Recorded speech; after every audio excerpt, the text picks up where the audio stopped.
If you want to make £1,000 as a uni student without getting a job, then you've come to the right place. The first thing I'm going to ask you to do is please subscribe to me. This helps me so much. It allows me to keep on creating content like this. I'm normally on TikTok and Instagram. In this video, I'll be covering exactly how you can make £1,000 plus. You can make more than £1,000. If you follow everything I say in this video, you can make significantly more than £1,000. And it sounds crazy because it sounds like a big amount. But once you watch the 5 ways to make money that I'm about to mention in this video, you're going to be like, you know what? That's actually very possible. This isn't meant to be long term. So if your student finance doesn't cover your living costs, if you need money on a regular basis, this will not replace it. This is for the students that have no money and don't really need a job. And you know what? It's just nice to have that extra bit of money. But please, if you need like a job or if you need recurring income, do not rely on this because it can take some time to get for money and it's not always reliable. Offers come and go. You'll see what I'm talking about later on in this video. Second is going to be if you are currently struggling and you are a uni student, then every single university in the UK has something called the hardship program. This means that they dedicate a bit of their budget so that they can actually help students that are financially struggling. There are tools there to support you. They can help you by lending you money that you don't even expect back. They can help you by directing you to local food banks. They can help you with a plan. So if you're currently struggling at uni, there is help available. Don't just struggle. Go look at your hardship program at your university. Now, let's get on to the video. The first way of making money as a student with no job will be to do bank switches. And you probably heard of this, but no one ever told you like how to do it, what it actually means, and no one's answered your question. So I'm going to tell you exactly the instructions on how to do it, how to get your money, the offers that are happening now, and some frequently asked questions because you probably have some questions. But if I didn't answer any of your questions, I need you to comment down below if you have any questions. I'd be more than happy to help. Number one is going to be, why are these banks paying you? There is this thing called the current account switch service, which means that you can switch accounts from one to another very, very, very easily. All you have to do is go to the new account that you want to set up, type in your old details, and then they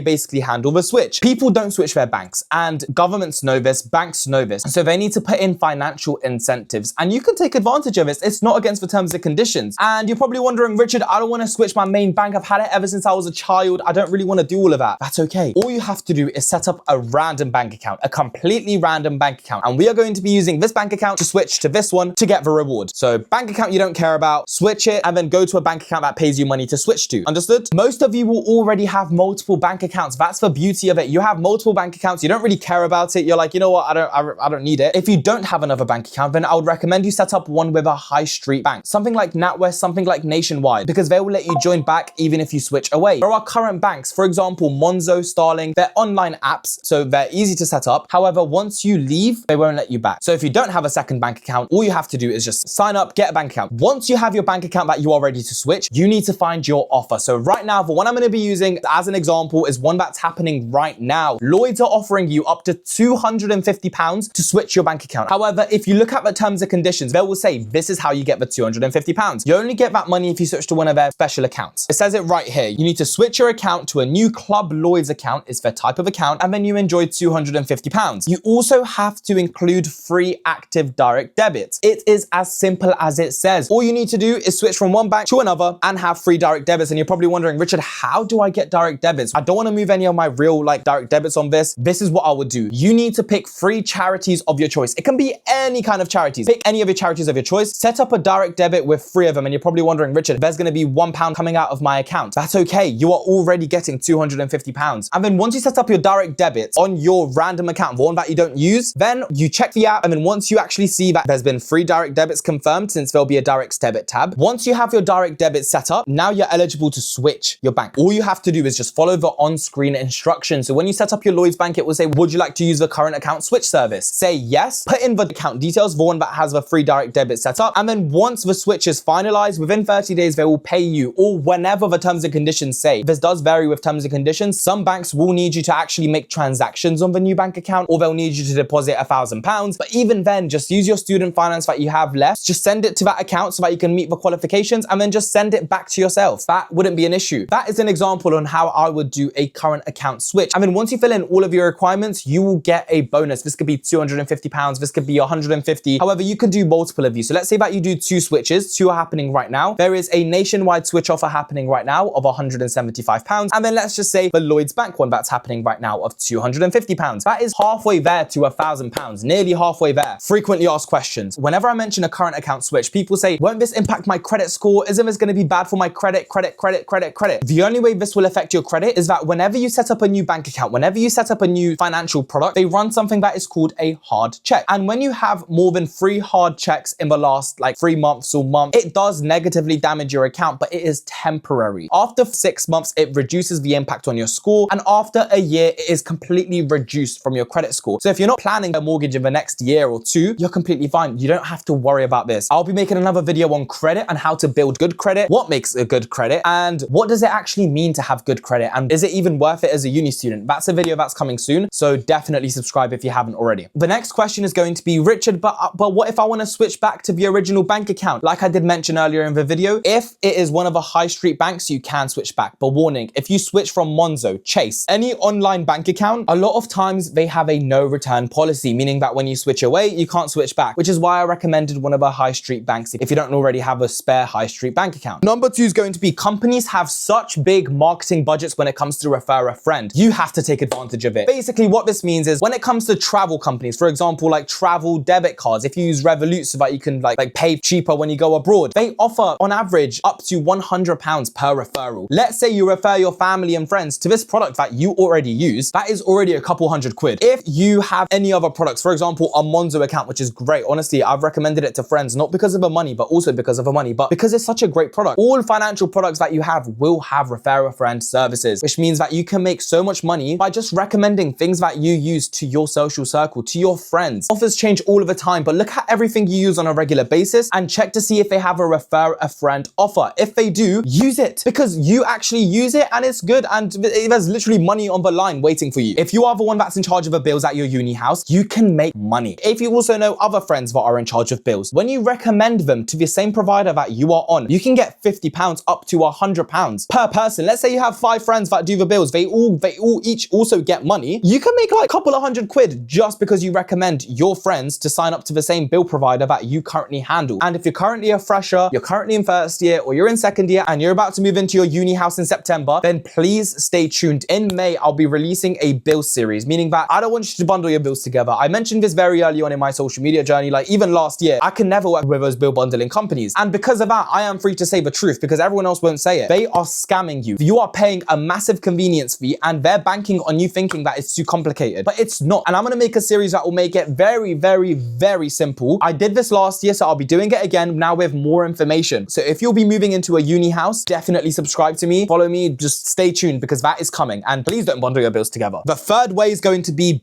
a club rep. And I know that your first thought is going to be, Richard, that's crazy. I don't want to stand on the street promoting club tickets all day. That is not what I mean. Basically, look at your current uni town. Look at the most busiest clubs, find them on Fatsoma, find them on whatever sites there are, and then there should be a section that will say join and become a rep, which basically means you will have your own link. It costs the exact same as buying it on the door. It costs the exact same as buying it online, but you get a cut, and that is the most important thing. You can make £1 to £2 to £3 to £4 per ticket, and to the person that's paying it, they're all gonna go out anyways. I did this in first year, and I was making hundreds of pounds every single month just from promoting my link, which by the way, people are already gonna buy. All you're doing is just taking some of that money to yourself. Why should a massive £1 million company club take the money that you can literally make by just telling your social circle to use your link? Or if you want to go a step further, this is what I would recommend. Find any kind of group chats, freshers group chats, old group chats, new group chat, and just put your link in every single time there's an event. Before it starts, during the day, just say, hey guys, please can you buy tonight's tickets through this link? It would help me a lot. Or you can just post a story. Post a story right when the event starts. Let's say that someone's deciding last minute that they want to go out. They'll see your story and then they'll just click on the link and then they'll spend it. I know people that have made thousands of pounds from just clubbing. They make thousands just through clubbing, and you can do it too. Do this and I guarantee you, you'll make hundreds. This does depend if you are a clubber. This does depend on your social circle. So I can't guarantee this for everyone. However, you will make money. Whether you share it to your friends or you just post it on a story, people will click through it. Number 4 is going to be, you live in a city now. Most universities, I'm assuming you will be in a city. Take advantage of it. Charity shops in a city normally have more choice. There are more options when you are in a city. There are more charity shops. There's more things. Go scouting. Vinted and Depop will be your best friend. This is one of those little adventurous ones and like fashionable ways of making money. But if you find it fun to go scouting for things, if you find it fun to look at different clothings and find hidden gems, then you need to get out of your house, get out of your flat, take it up even as a hobby, and just go around looking for quality clothes to resell on Vinted. I know so many charity shops even near me that do £2 per clothing, £1 per clothing. I can guarantee that most things would sell for even £3 or £4 on Depop or Vinted. So if you like clothes, definitely look at reselling clothes. I know that this is common, but trust me, you would think that everyone does this. There are not enough people that do this. And also just selling some of the clothes that you don't wear. I know that this sounds basic, but you could pay for a night out from just a t-shirt that you don't wear anymore. You could pay for a brand new sweater by selling 2 old sweaters. Take advantage advantage of your old clothes and sell them. If you're changing your style, sell your old stuff. You don't need it anymore, do you? And then method number 5 is one that's kind of long term, but also short term, but kind of long term. You need to learn a skill, whether it's designing thumbnails for YouTube, whether it's learning how to edit a very short video, whether it's learning how to talk to a camera. You need to learn a skill. If you want to start editing YouTube videos, all you have to do is look at a few YouTube tutorials, look at a YouTube tutorial every single day for about like 2 weeks, depending on how quick you learn, and work on a few side projects. As soon as you've done 1 or 2 side projects, you can then go on Fiverr. You can then go on these freelancing websites and just charge £10 per project, £20 per project. Editing videos is one skill. There are so many that you can pick from it. Or I can't tell you exactly which one you should go for because it depends on you. It depends on what you like doing and what you could spend time doing. But definitely learn a skill because you've got so much free time at uni. Yes, you've got uni work to do. Yes, you've got other stuff, but you can also spare 1 hour a day. That won't hurt. That definitely won't hurt. There is something else that people don't talk about, and I make money through this myself, I admit. It's called UGC. Basically, brands need people to make videos. I'm not an expert at UGC content. This is just something I've heard and something that I've done myself. However, if you're new to the industry, I would definitely recommend you looking into it because search on TikTok, try not to buy any courses, and there should be plenty of information out there. I hope you guys enjoyed this video. More videos on student finance are coming because I genuinely think it's so important to have someone that just tells you straight. Everything already existed. I know so many people that do everything that I've just said, but they just don't say it because they're scared about it being competitive. Take advantage of these offers. Do what I'm telling you to do. There is money out there. All you have to do is grab it. And I'm going to tell you where to grab. So subscribe to me if you haven't already. Bye.